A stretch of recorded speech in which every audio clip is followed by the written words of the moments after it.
नमस्कार, आप देख रहे हैं राजधानी न्यूज 24। मैं हूं ममता देवी। सवाल सिर्फ इतना नहीं है कि भारत में फुटपाथ है या नहीं। असली सवाल है, क्या हमारे फुटपाथ आम आदमी चलने लायक हैं? कई शहरों में फुटपाथ पर पार्किंग है, कहीं दुकानों का सामान रखा है, कहीं बिजली के खंभे और पेड़ रास्ता रोकते हैं, तो कहीं फुटपाथ अचानक खत्म हो जाते हैं। लेकिन अच्छे फुटपाथ के लिए आखिर क्या होना चाहिए? सबसे पहली जरूरत है लगातार और बाधा मुक्त पैदल रास्ता। भारतीय सड़क कांग्रेस के दिशा निर्देशों में पैदल चलने के लिए कम से कम 2 मीटर का स्पष्ट वॉकिंग जोन रखने की सिफारिश की गई है, ताकि व्हील चेयर में एक दूसरे को पार कर सकें। यानी फुटपाथ बनाया जाए तो ऐसा नहीं कि 100 मीटर चलने के बाद अचानक बिजली का पोल आ जाए या दुकान के सामने रास्ता बंद हो जाए। बिल्कुल फुटपाथ के डिजाइन में पैदल चलने का हिस्सा अलग और स्पष्ट होना चाहिए। पेड़, स्ट्रीट फर्नीचर, यूटिलिटी बॉक्स और दूसरी सुविधाएं ऐसी जगहों के लिए पैदल चलने वाला रास्ता बाधित न हो सके। दूसरी बड़ी समस्या यह है फुटपाथ पर कब्जा और पार्किंग। अगर फुटपाथ बना भी दिया लेकिन उन पर गाड़ियां खड़ी हो जाएं, दुकानें फैल जाएं या दूसरे अतिक्रमण हो जाएं, तो आम आदमी सड़क पर चलने के लिए मजबूर होगा। इसलिए सिर्फ निर्माण नहीं, नियमित रखरखाव और सख्त इन्फ्रोमेंट भी जरूरी है। सरकारी मानकों में फुटपाथ को मोटर वाहनों की पार्किंग और अतिक्रमण से बचाने के लिए जरूर जोर दिया गया है। और फुटपाथ सिर्फ स्वास्थ्य और युवा लोगों के लिए नहीं है, लेकिन चाहिए बुजुर्ग, बच्चे व्हील चेयर इस्तेमाल करें और दृष्टिबाधित लोग भी शहर के नागरिक हैं। इसलिए रैप, टेक्सटाइल से कविंग, समतल सतह और क्रॉसिंग्स जरूरी है। बिल्कुल, और सड़क पर पार करने की व्यवस्था भी उतनी ही महत्वपूर्ण है। अच्छा फुटपाथ तभी उपयोगी है जब उसके साथ सुरक्षित जेब्रा क्रॉसिंग, पेडेस्ट्रियन सिग्नल और जरूरत के अनुसार रिफ्यूज स्पेस भी हो।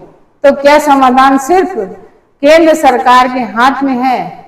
नहीं, शहरों में सड़क और फुटपाथ के लिए निर्माण के रखरखाव की जिम्मेदारी मुख्य रूप से राज्य सरकारों, नगर निकाय और शहरी विकास प्राधिकरणों की होती है।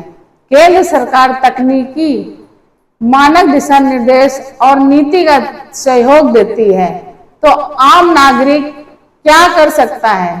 3 बातें बहुत महत्वपूर्ण हैं। पहली, अपने शहर में फुटपाथ की समस्याओं को स्थानीय नगर निकाय तथा पहचाना। दूसरी, जहां फुटपाथ टुडे अतिक्रमित या खतरनाक हो सकते हैं, वहीं शिकायत दर्ज कराना और उसका रिकॉर्ड रखना। और तीसरी, सड़क निर्माण की योजना बनाते समय नागरिकों की आवाज को शामिल करवाना। सुप्रीम कोर्ट ने 19 जुलाई 2026 को महत्वपूर्ण फैसले में पैदल चलने और फुटपाथ को लेकर स्पष्ट संवैधानिक अधिकार की बातें कही है। सुप्रीम कोर्ट ने कहा है, सुरक्षित फुटपाथ पर चलना मौलिक अधिकार है। कोर्ट ने कहा कि पैदल चलने का अधिकार संविधान के भाग 3 के तहत मौलिक अधिकार है और यह मुख्य रूप से अनुच्छेद 19(1)(d) तथा अनुच्छेद 21 से जुड़ा है। सड़क है तो फुटपाथ की जिम्मेदारी भी है। सुप्रीम कोर्ट ने कहा है कि जहां सड़क मौजूद है वहां पैदल चलने वालों की चिन्हित, डेमोक्रेटेड और अच्छी तरह मेंटेन्ड फुटपाथ उपलब्ध कराने की जिम्मेदारी संबंधित प्राधिकरणों की है। जिम्मेदारी किसकी है? कोर्ट ने विशेष रूप से urban development authorities, municipality corporation, municipalities of footpath बनाने, चिन्हित करने, बनाए रखने और सुरक्षित रखने की जिम्मेदारी से जोड़ा जाता है। पैदल यात्री बनाम मोटर वाहन किसे प्राथमिकता? फैसले में क्या कहा गया है कि चिन्हित फुटपाथ पर पैदल चलने का अधिकार मोटर वाहनों की आवाजाही से प्राथमिक है, यानी सड़क व्यवस्था ऐसी होनी चाहिए कि वाहन सुविधा के नाम पर पैदल यात्रियों का रास्ता भी खत्म हो जाए। अतिक्रमण पर भी कोर्ट सख्त है। मई 2025 में इसी व्यापक मामले में सुप्रीम कोर्ट ने कहा था उचित फुटपाथ जरूरी है, वे दिव्यांगों के लिए एक्सेसिबल होने चाहिए और फुटपाथ से अतिक्रमण हटाना चाहिए। जब सुप्रीम कोर्ट कह चुका है कि सुरक्षित और चिन्हित फुटपाथ पर चलना नागरिकों का मौलिक अधिकार है, तो फिर देश के शहरों में फुटपाथ पार्किंग, अतिक्रमण और टूट फूट का शिकार क्यों है? तो निष्कर्ष बिल्कुल साफ है, अच्छा फुटपाथ सिर्फ सीमेंट और टाइलों से नहीं बनता।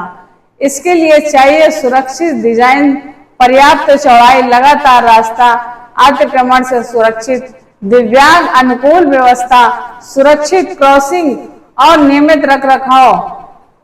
क्योंकि शहर सिर्फ कारों के लिए नहीं होते, शहर उन लोगों के लिए भी होते हैं जो पैदल चलते हैं। और जब पैदल चलने वाला सुरक्षित होगा तभी हमारा देश वास्तव में स्मार्ट, सुरक्षित और इंसान के अनुकूल शहर कहलाएगा। ऐसी ही खबरों के लिए जुड़े रहिए राजधानी न्यूज 24 से। तो आपकी क्या राय है कमेंट में जरूर लिखिए। चैनल को सब्सक्राइब करें और लाइक करें। धन्यवाद।